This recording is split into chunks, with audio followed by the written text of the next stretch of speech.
कानपुर में योगी का सख्त संदेश, विकास कार्यों में नहीं चलेगी लापरवाही, समय पर पूरे होंगे हर प्रोजेक्ट। कानपुर में अधिकारियों के साथ सीएम योगी की बड़ी बैठक।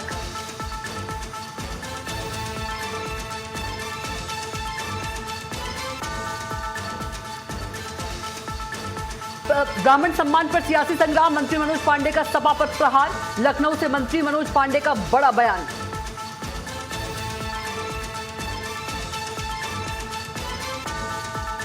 राम मंदिर चढ़ावा मामला फिर सुर्खियों में, सीसीटीवी से लेकर काउंटिंग तक एसआईटी की जांच।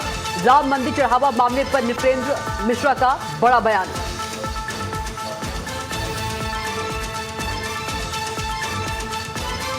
नई दिल्ली में सीएम पुष्कर सिंह धामी ने केंद्रीय गृह मंत्री अमित शाह से की मुलाकात। उत्तराखंड से जुड़े महत्वपूर्ण विषयों पर की चर्चा। केंद्र सरकार ने किसाऊ बांध परियोजना को दी मंजूरी।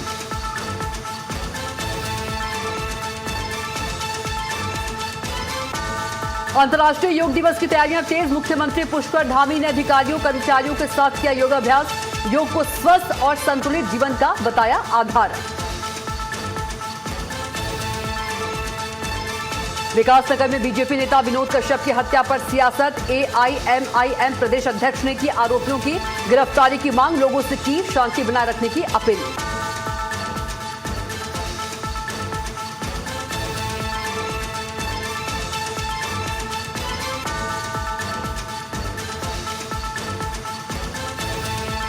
रुड़की में सिंचाई विभाग ने चलाया अतिक्रमण हटाओ अभियान, जेसीबी से किया अस्थायी कब्जों को ध्वस्त। लोगों ने भेदभाव कर गरीबों को निशाना बनाने का लगाया आरोप।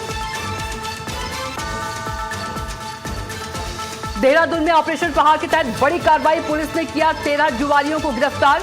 1,52,000 नगद और अमेरिकी डॉलर बरामद।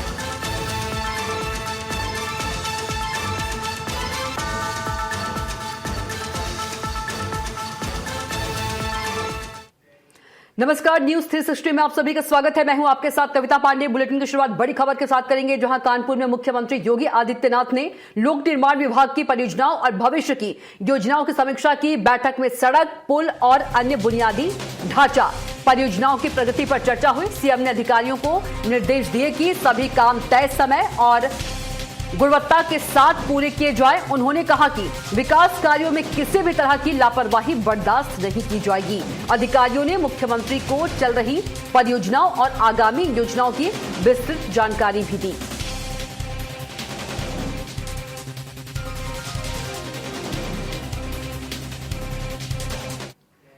अगली खबर का रुख करेंगे, जहां लखनऊ में यूपी सरकार के मंत्री मनोज पांडे ने समाजवादी पार्टी पर जोरदार हमला बोला है। मीडिया से बातचीत में उन्होंने कहा कि चुनाव आते ही सपा को ब्राह्मण समाज की याद आने लगती है, लेकिन चुनाव खत्म होते ही उसी समाज की उपेक्षा की जाती है। मंत्री ने आरोप लगाया कि हार का ठिकरा भी अक्सर ब्राह्मण समाज पर फोड़ा जाता है।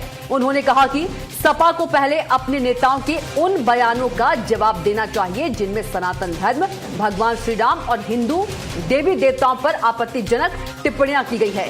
मनोज पांडे ने कहा कि कुछ लोग सिर्फ राजनीतिक फायदा लेने के लिए ब्राह्मण समाज का नाम लेते हैं, जबकि उनके सम्मान और हितों की वास्तविक चिंता नहीं करते।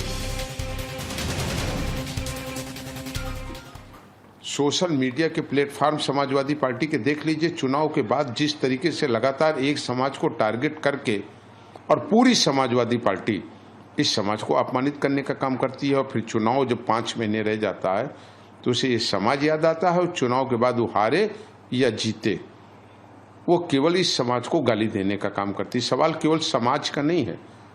ब्राह्मण तो राष्ट्र और सनातन का ध्वजावाहक रहा है। ब्राह्मण वहीं रहेगा जहां धर्म रहेगा, जहां राष्ट्र की बात होगी। तो ये तो कल्पना कोई ना करे, लेकिन मैं कहूंगा ईश्वर सद्बुद्धि दे ऐसे लोगों को। वहीं हमीरपुर जिले के राठ में 21 जून को मुख्यमंत्री योगी आदित्यनाथ के प्रस्तावित दौरे को लेकर प्रशासन पूरी तरह से अलर्ट है। मुख्यमंत्री के आगमन की तैयारियां तेज कर दी गई हैं। राठ के ब्रह्मानंद महाविद्यालय में हेलीकॉप्टर उतरने के लिए हेलीपैड बनाया जा रहा है। प्रशासनिक अधिकारी लगातार तैयारियों का निरीक्षण कर रहे हैं। सुरक्षा व्यवस्था और अन्य जरूरी इंतजामों को अंतिम रूप दिया जा रहा है। भाजपा पदाधिकारी, स्थानीय विधायक और अधिकारी भी मौके पर पहुंचकर व्यवस्थाओं का जायजा ले रहे हैं।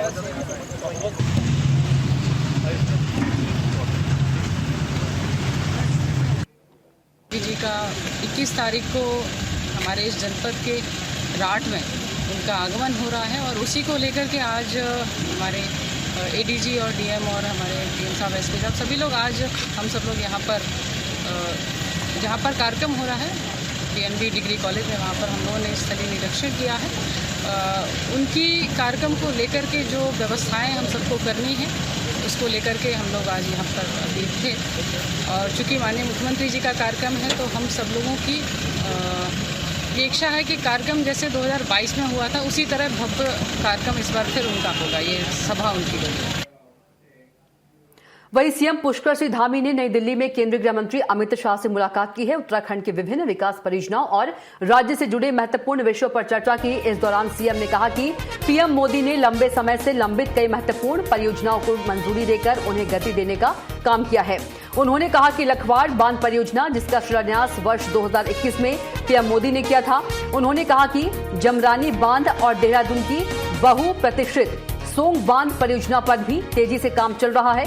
उन्होंने कहा कि सोंग बांध के निर्माण से देहरादून की पेयजल और भूजल संबंधी समस्याओं का स्थायी समाधान होगा। सीएम धामी ने यह भी कहा कि केंद्र सरकार ने किशाऊ बांध परियोजना को मंजूरी दे दी है। उन्होंने विश्वास जताया कि इन परियोजनाओं के पूरा होने से राज्य के विकास को एक नई गति मिलेगी। जो योजनाएं लंबित पड़ी थी उन सभी योजनाओं को आदरणीय प्रधानमंत्री मोदी जी की सरकार में स्वीकृतियां मिल रही हैं। सबसे पहले मैं बात करूं लखवाड़ बांध की। लखवाड़ बांध लंबे समय से प्रतीक्षा थी उसकी कि लखवाड़ बांध बनना चाहिए। उसको माननीय प्रधानमंत्री जी ने 2021 में उसका शिलान्यास किया और इसी तरह जमरानी बांध कराई भावर हल्द्वानी का जो लंबे समय से लंबित पड़ा था उस बात को भी स्वीकृति मिली और आज वो बात भी निर्माणाधीन हो गया। वहीं देहरादून के सचिवालय में मुख्यमंत्री पुष्कर सिंह धामी की अध्यक्षता में कैबिनेट की बैठक हुई। बैठक में 12 महत्वपूर्ण प्रस्तावों को मंजूरी दी गई। इससे पहले मुख्यमंत्री धामी समेत मंत्रियों ने मेजर जनरल भुवन चंद्र खंडूरी और पद्मश्री निशानेबाज जसपाल राणा के निधन पर शोक व्यक्त कर 2 मिनट का मौन रखा। कैबिनेट ने उपनल कर्मचारियों के समान कार्य समान वेतन की कट ऑफ तारीख 12 नवंबर 2018 से बढ़ाकर 15 अगस्त 2024 की उत्तराखंड को पूर्ण साक्षर राज्य घोषित करने, अंतर्राष्ट्रीय हिमालयन कार रैली के आयोजन और कारागार नियमावली में संशोधन को मंजूरी दी है। इसके अलावा 4 धाम यात्रा में संचालित घोड़ा खच्चरों के लिए 5% बीमा सहायता राशि देने का भी निर्णय लिया गया है। धामी कैबिनेट में दुग्ध उत्पादन को बढ़ाने के लिए एम्ब्रियो ट्रांसफर तकनीक आधारित पायलट परियोजना को भी स्वीकृति दी गई है।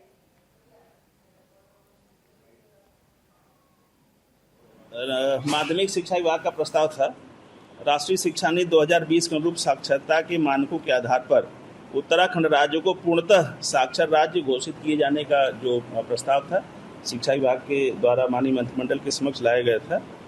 उसमें राष्ट्रीय शिक्षा नीति 2020 के अनुरूप साक्षरता के मानकों के आधार पर उत्तराखंड राज्य को पूर्णतः साक्षर राज्य घोषित किए जाने के संबंध में माननीय मंत्रिमंडल ने अपना अनुमोदन दिया। यहाँ की जो साक्षरता दर है वो 98% से भी ज़्यादा है। वहीं अंतर्राष्ट्रीय योग दिवस से पहले मुख्यमंत्री पुष्कर सिंह धामी ने देहरादून में अपने आवास पर अधिकारियों और कर्मचारियों के साथ योगाभ्यास किया।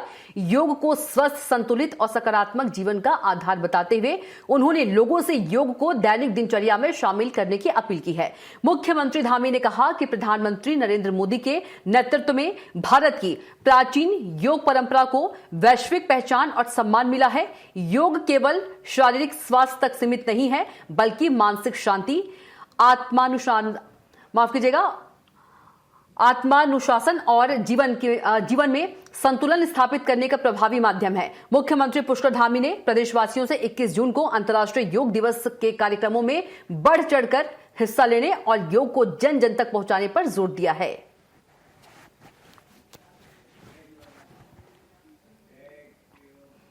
वहीं अल्मोड़ा के सोबन से जीना विश्वविद्यालय में दीक्षांत समारोह आयोजित हुआ। राज्यपाल गुरमीत सिंह दीक्षांत समारोह में मुख्य तौर पर शामिल हुए। अल्मोड़ा, बागेश्वर, पिथौरागढ़ और चंपावत जनपदों के महाविद्यालयों के विद्यार्थियों को उपाधियां दी गई।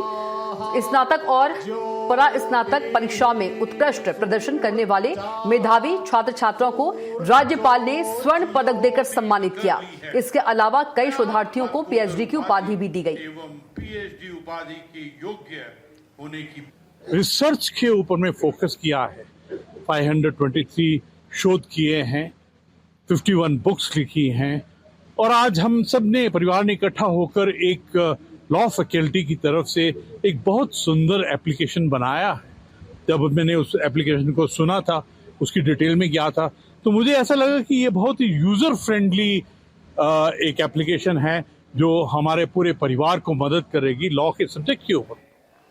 वहीं देहरादून में जिला प्रशासन मानसून को लेकर अलर्ट मोड पर है। इसी सिलसिले में प्रमुख सचिव और जनपद प्रभारी डॉक्टर आर मीनाक्षी सुंदरम की अध्यक्षता में बैठक हुई।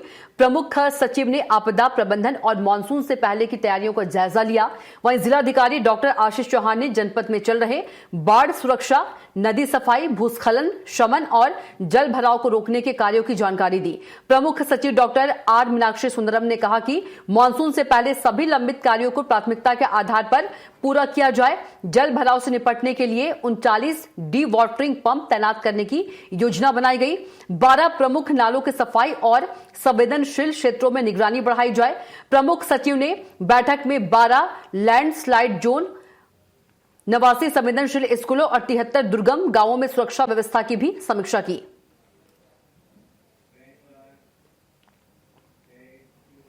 अगली खबर का रुख करेंगे, जहां सितारगंज विधानसभा क्षेत्र के ग्राम पंचायत लौका और गोठा को राजस्व ग्राम घोषित कराने को लेकर एक डेलीगेशन ग्राम प्रधान अनिल राव के नेतृत्व में विधायक के आवास पर पहुंचा।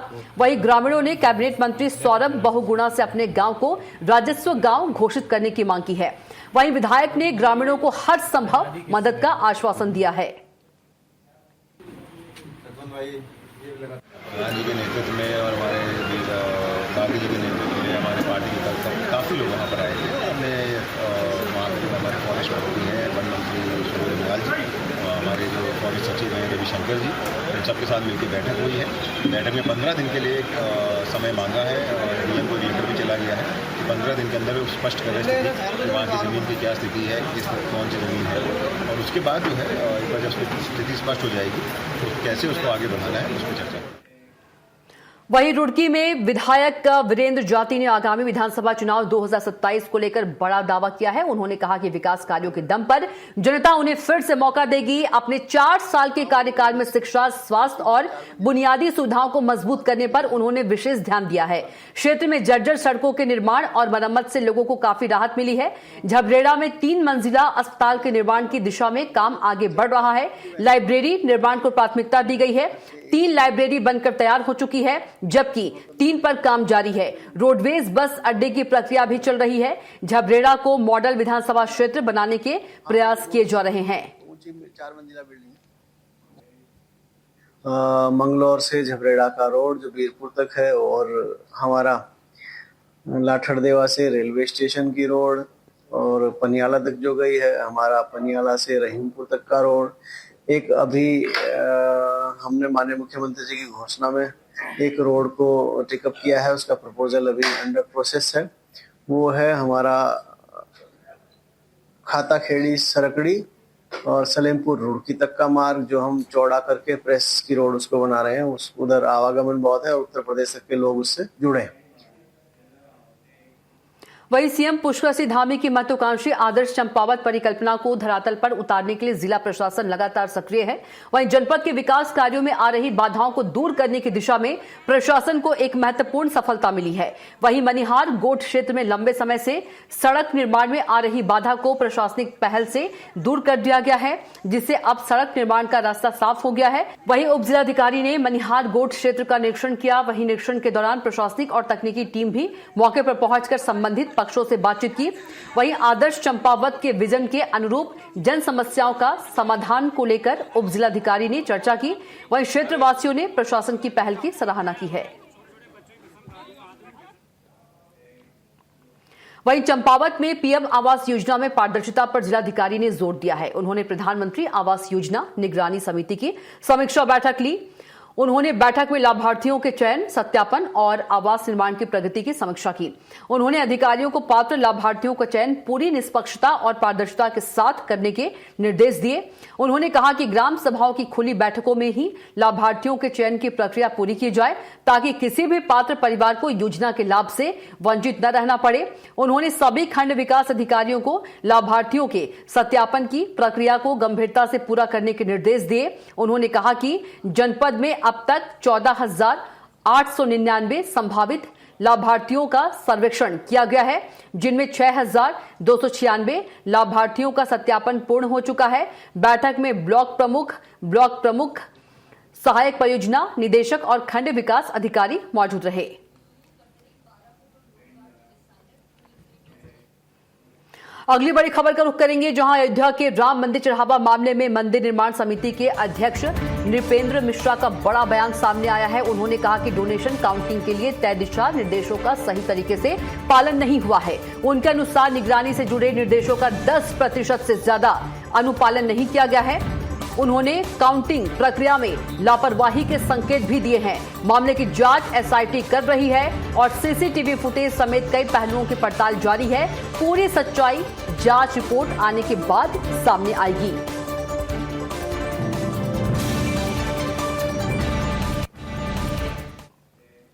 वहीं बदायूं के वजीरगंज थाना क्षेत्र में गंगा एक्सप्रेसवे पर एक डबल डेकर बस अनियंत्रित होकर पलट गई। बताया जा रहा है कि चालक को झपकी आने के कारण यह हादसा हुआ है। बस करीब 100 मीटर तक सड़क पर घिसटती रही, जिससे यात्रियों में चीख पुकार मच गई। हादसे में 1 दर्जन से अधिक लोग घायल हुए हैं, जबकि 3 यात्रियों की हालत गंभीर बताई जा रही है। सूचना मिलते ही पुलिस और राहत बचाव दल मौके पर पहुंचा और घायलों को अस्पताल भेजा गया है। मामले की जांच जारी है।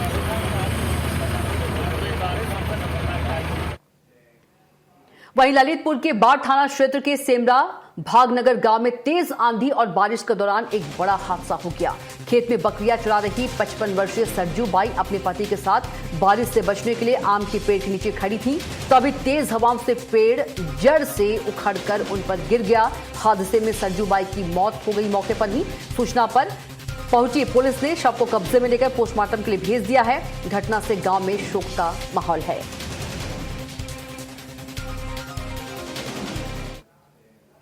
वहीं ललितपुर के तालबेहट कोतवाली क्षेत्र में हाईवे 44 स्थित तेरई फाटक चौराहे पर खड़े एक ट्रक में अचानक भीषण आग लग गई। देखते ही देखते ट्रक धू कर जलने लगा, जिससे मौके पर अफरा तफरी मच गई। आग की लपटें दूर तक दिखाई देने लगी और आसपास के लोगों में दहशत फैल गई। घटना का वीडियो सोशल मीडिया पर तेजी से वायरल हो रहा है। सूचना मिलने पर पुलिस मौके पर पहुंची और जांच शुरू कर दी है। फिलहाल आग लगने के कारणों का पता नहीं चल सका है।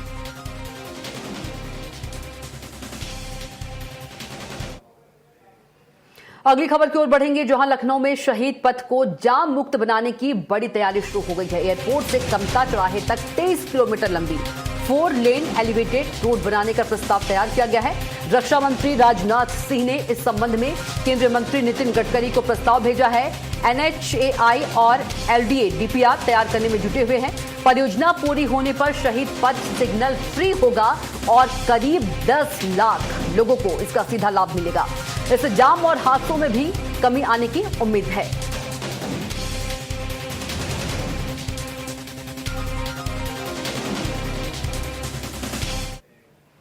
वहीं विकासनगर के बैरागी वाला गांव में हुए विनोद कश्यप हत्याकांड के बाद अब मामला सियासी रंग पकड़ता जा रहा है। एआईएमआईएम के प्रदेश अध्यक्ष डॉक्टर नैयर काजमी ने घटना पर प्रतिक्रिया देते हुए हत्या को दुखद और निंदनीय बताया है। उन्होंने मांग की है कि हत्या में शामिल सभी आरोपियों को जल्द गिरफ्तार कर सख्त कार्रवाई की जाए। साथ ही उन्होंने घटना के बाद हुई तोड़फोड़ और बुलडोजर कार्रवाई की निष्पक्ष जांच कराने की भी मांग उठाई है। काजमी ने कहा कि कानून अपने हाथ में लेने की किसी को भी इजाजत नहीं होनी चाहिए और कार्रवाई केवल सबूतों के आधार पर ही होनी चाहिए। उन्होंने प्रभावित परिवारों को सुरक्षा और मुआवजा देने के साथ गांव में शांति बनाए रखने की भी अपील की है। देहरादून विकासनगर तहसील के बैरागी वाला गांव में जो ये मामला हुआ, विनोद कुमार कश्यप का मर्डर हुआ है, करने वाला कातिल होता है और मरने वाला मृतक होता है। तो कानून कोई भी अपने हाथ में ले, उसको उसकी सज़ा मिलनी चाहिए और यही इंसाफ है मृतक के साथ और मृतक के परिवार के साथ कि जो जिन्होंने ये जघन्य अपराध किया उनको सजा मिलनी चाहिए। वहीं चंपावत जिले में राष्ट्रीय पल्स पोलियो अभियान को सफल बनाने के लिए प्रशासन युद्ध स्तर पर तैयारियां कर रहा है। डीएम मनीष कुमार की अध्यक्षता में जिला टास्क फोर्स की बैठक में अभियान की तैयारियों की समीक्षा की गई। उन्होंने निर्देश दिए हैं कि जनपद का कोई भी बच्चा पोलियो रोधी खुराक से वंचित न रहे। दूर दराज और जनजातीय क्षेत्रों तक स्वास्थ्य सेवाओं की पहुंच सुनिश्चित की जाए। व्यापक जन जागरूकता अभियान चलाने और ब्लॉक स्तर पर नियमित समीक्षा बैठकें आयोजित करें। Surveillance medical officer doctor Meenakshi ने बताया कि 28 जून को राष्ट्रीय पल्स पोलियो दिवस पर 5 साल तक के बच्चों को बूथों पर पोलियो की खुराक पिलाई जाएगी। पोलियो की दवा से छूटे बच्चों को कवर करने के लिए घर घर जाकर अभियान चलाया जाएगा। हर बच्चे तक पोलियो की 2 बूंद पहुंचाना सभी विभागों की सामूहिक जिम्मेदारी है।